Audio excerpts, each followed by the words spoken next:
Assalamualaikum warahmatullahi wabarakatuh. Sugeng enjing pemirsa, kula ning kene badhe ngejelasake aksara Jawa kanggo menuhake tugas basa Jawa.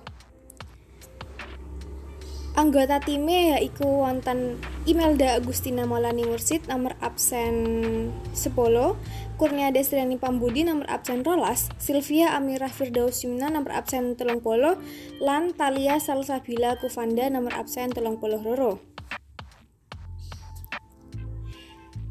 Ning kene wonten aksara Jawa. Ning baris pertama wonten h, no, co, ro, ko. Baris keloro wonten do, to, so, wo, lo. Baris ketelu wonten po, do, jo, yo, nyo. Baris terakhir wonten mo, go, bo, tongo. Sandangane yaiku wonten 8 sing diwaca-i, suku diwaca u, taling diwaca e, taling tarung diwaca o, pepet diwaca e, layar diwaca R mati, winyan diwaca H mati, cecak diwaca ngamati, wonten pangkon sebagai paten, padha lingsa sebagai koma, padha lungsi sebagai titik, lan wana padha pangkat.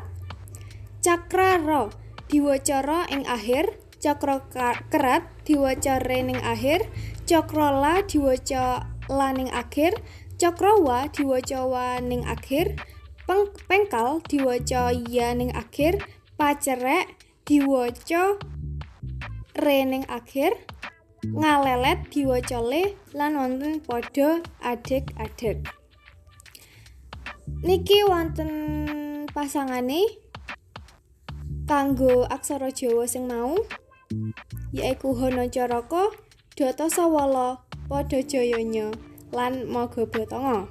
Niki wonten tuladhane, sing pertama yaiku sinau tembang maca pat. Pemirsa bisa ndelok ning layar kaca gawe aksara Jawane. Nah, sing keloro wonten masku sikile loro. Nah, kanggo sing terakhir yaiku mangan sego tempe karo tahu, pemirsa bisa nyoba ing oma masing-masing. Piye? Padha ora karo jawabane? Nek padha selamat ya. Niki wonten aksara angka Jawa. Nah, 1, 2, 3, 4, 5, 6, 7, 8, 9, 0. Matur nuwun. Aja lali subscribe lan like video iki.